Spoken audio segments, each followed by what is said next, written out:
লো হো গেয়া। যেটা চাইছিলাম ওটাই হয়েছে, খুব সুন্দর হয়েছে।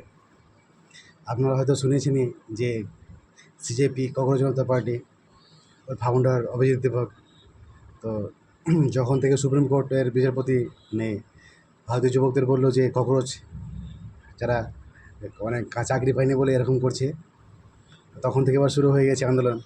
তো যিনি ওর ফাউন্ডার আর কি অভিজিৎ দীপক, তো তিনি করেছেন যে 6 এপ্রিল বলছি 6 জুন।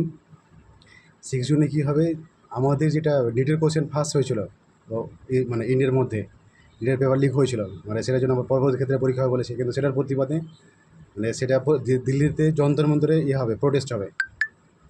তো এখান থেকে তো হয়তো যাওয়া যাবে না সেতুরে যন্তর মন্তরে, বা যেতে পারেন যারা যদি কেউ মনে করেন যে যাবো বা যেতে পারেন তাহলে যেতে পারেন অবশ্যই এই যন্তর মন্তরে, সেখান থেকে প্রোটেস্ট করতে পারেন, সেই জিনিসটা চাইবো।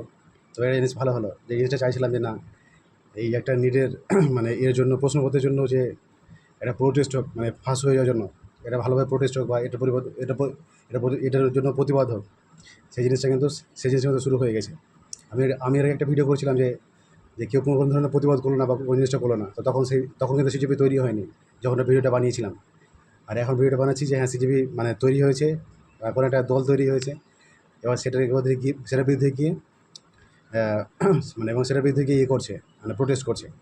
যদি দলটা কোনো কারণে তৈরি হয়েছে, মানে ককরোচ বলার জন্য তৈরি হয়ে গেছে কারণ, কিন্তু সেটার বিরুদ্ধে গিয়ে একটা ভালো কাজের জন্য প্রোটেস্ট করছে আর কি, পেপার লিক হওয়ার জন্য।